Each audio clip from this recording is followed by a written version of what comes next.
कैसे खत्म होगा कलयुग और कलयुग के बाद पांचवा कौन सा युग आएगा, जाने कलयुग की पूरी सच्चाई आज की इस वीडियो में। तो वीडियो को एंड तक जरूर देखिएगा। कलयुग को लेकर तमाम तरह की बातें होती रहती हैं। ऐसे में इसे लेकर हर कोई चिंतित हो जाता है कि आने वाला समय कैसा होने वाला है। ऐसे में आज हम आपको कलयुग से जुड़ी उन खास और रोचक बातों को बताएंगे जो अनेक धर्म ग्रंथों में लिखी हुई है। ब्रह्मा वैवर्त पुराण में कलयुग के बारे में बहुत कुछ बताया गया है। वहीं अभी कलयुग चल रहा है और द्वापर की समाप्ति के बाद कुल 5000 वर्ष बीत चुके हैं। अधर्म फैलता हुआ शुरू हो चुका है। ऐसे में अब इंसानों ने एक दूसरे पर भरोसा करना बंद कर दिया है। धर्म ग्रंथों के अनुसार कलयुग में ऐसा समय भी आएगा जब इंसान की उम्र कम रह जाएगी, युवावस्था समाप्त हो जाएगी। आने वाले समय में 20 की उम्र में ही बुढ़ापा आ जाएगा। ग्रंथों में इस सृष्टि के आरंभ से अंत तक के काल को 4 युगों यानी कि सतयुग, त्रेता युग, द्वापर युग व कलयुग में बांट दिया गया है। कलयुग में 16 वर्ष की आयु में ही लोगों के बाल पक जाएंगे और वे 20 वर्ष की आयु में ही वृद्ध हो जाएंगे। युवावस्था समाप्त हो जाएगी और यह बात सच में प्रतीत हो रही है, क्योंकि प्राचीन काल में इंसानों की औसतन उम्र करीबन 100 वर्ष की हुआ करती थी। उस काल में 100 वर्ष से कहीं अधिक जीने वाले लोग भी हुआ करते थे। लेकिन आज के समय में इंसानों की औसतन आयु बहुत ज्यादा कम हो चुकी है और वह 60-70 वर्ष की हो चुकी है। भविष्य में भी इंसानों की औसतन उम्र में कमी आने की संभावना काफी ज्यादा हो चुकी है, क्योंकि प्राकृतिक वातावरण लगातार बिगड़ता रहा है और हमारी दिनचर्या असंतुलित होने लगी है।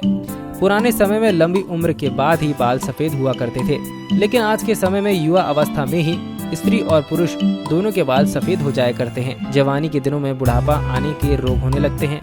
भगवान नारायण ने स्वयं नारद को बताया था कि कलयुग में एक समय ऐसा भी आएगा जब सभी पुरुष स्त्रियों के अधीन होकर जीवन व्यतीत करने लगेंगे। हर घर में पत्नी ही पति पर राज करेगी। पतियों को डांट डपट सुननी पड़ेगी। पुरुषों की हालत नौकर के समान हो जाएगी। गंगा भी लौट जाएगी वैकुंठ धाम। कलयुग के 5000 साल बाद गंगा नदी सूख जाएगी और पुनः वैकुंठ धाम लौट जाएगी। जब कलयुग के 10,000 वर्ष पूरे हो जाएंगे तब सभी देवी देवता पृथ्वी छोड़कर अपने धाम लौट जाएंगे। इंसान पूजन, कर्म, व्रत, उपवास और सभी धार्मिक काम बंद कर देगा। अन्न और फल नहीं मिलेंगे। एक समय ऐसा आ जाएगा जब जमीन से अन्न उपजन बंद हो जाएगा। पेड़ों पर फल नहीं लगेंगे। धीरे धीरे सारी चीजें विलुप्त हो जाएंगी। गाय दूध देना बंद कर देगी। समाज हिंसक हो जाएगा। कलयुग में समाज हिंसक होने लगेगा। जो लोग बलवान होंगे उनका ही राज चलेगा। मानवता नष्ट हो जाएगी। रिश्ते खत्म हो जाएंगे। एक भाई दूसरे भाई का शत्रु बन जाएगा। लोग देखने, सुनने और पढ़ने लगेंगे अनैतिक चीजें। कलयुग में लोग शास्त्रों से विमुख हो जाएंगे। अनैतिक साहित्य ही लोगों को पसंद आएंगे। बुरी बातें और बुरे शब्दों का ही व्यवहार किया जाएगा। स्त्री और पुरुष दोनों ही हो जाएंगे अधर्मी। कलयुग में ऐसा समय आएगा जब स्त्री और पुरुष दोनों ही अधर्मी हो जाएंगे। स्त्रियां पतिव्रत धर्म का पालन नहीं कर पाएंगी। पुरुष भी ऐसा ही करेगा। स्त्री और पुरुषों से संबंधित सभी वैदिक नियम विलुप्त हो जाएंगे। चोर और अपराधियों की संख्या बहुत ज्यादा बढ़ जाएगी। कलयुग में चोर और अपराधियों की संख्या इतनी अधिक बढ़ जाएगी कि आम इंसान ठीक से जीवन व्यतीत नहीं कर पाएगा। लोग एक दूसरे के प्रति हिंसक हो जाएंगे और सभी के मन में पाप प्रवेश कर जाएगा। कल की अवतार करेगा अधर्मियों का विनाश। कलयुग के अंतिम काल में भगवान विष्णु का कल की अवतार होगा। यह अवतार विष्णुयाश नामक ब्राह्मण के घर में जन्म लेगा। भगवान कल की सभी अधर्मियों का नाश करेंगे। भगवान कल की केवल 3 दिनों में ही पृथ्वी से समस्त अधर्मियों का नाश कर देंगे और बहुत सालों तक विश्व पर शासन कर धर्म की स्थापना करेंगे। युग के अंत में ऐसा आएगा प्रलय। कलयुग में अंतिम समय में बहुत मोटी धारा से लगातार वर्षा होगी, जिससे चारों ओर पानी ही पानी बन जाएगा। समस्त पृथ्वी पर जल ही जल होगा और प्राणियों का अंत हो जाएगा।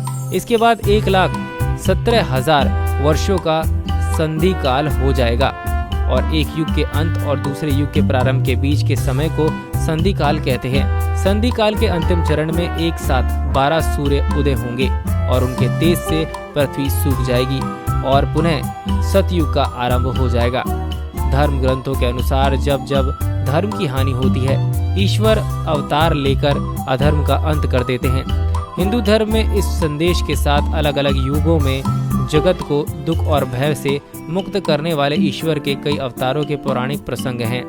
दरअसल में सच्चाई और अच्छे कामों को अपनाने के भी कई सबक हैं। साथ ही इनके जरिए युग के बदलाव के साथ प्राणियों के कर्म, विचार व व्यवहार में अधर्म और पाप कर्मों के बढ़ने के संकेत भी दिए गए हैं। धरती पर भुखमरी, बीमारियां, गर्मी, सर्दी, तूफान और बर्फबारी, बाढ़ अपनी चरम पर होंगे। उसके बाद आखिरी में दुनिया समाप्त हो जाएगी। फिर कलयुग की समाप्ति के बाद जो नया युग आएगा वह सतयुग कहलाएगा। तो ये थी दोस्तों कलयुग के अंत की सच्चाई। वीडियो अच्छा लगा हो तो वीडियो के कमेंट सेक्शन में कमेंट करें और वीडियो को लाइक करें और ऐसी ही दिलचस्प जानकारी के लिए हमारे पेज से जुड़े रहें।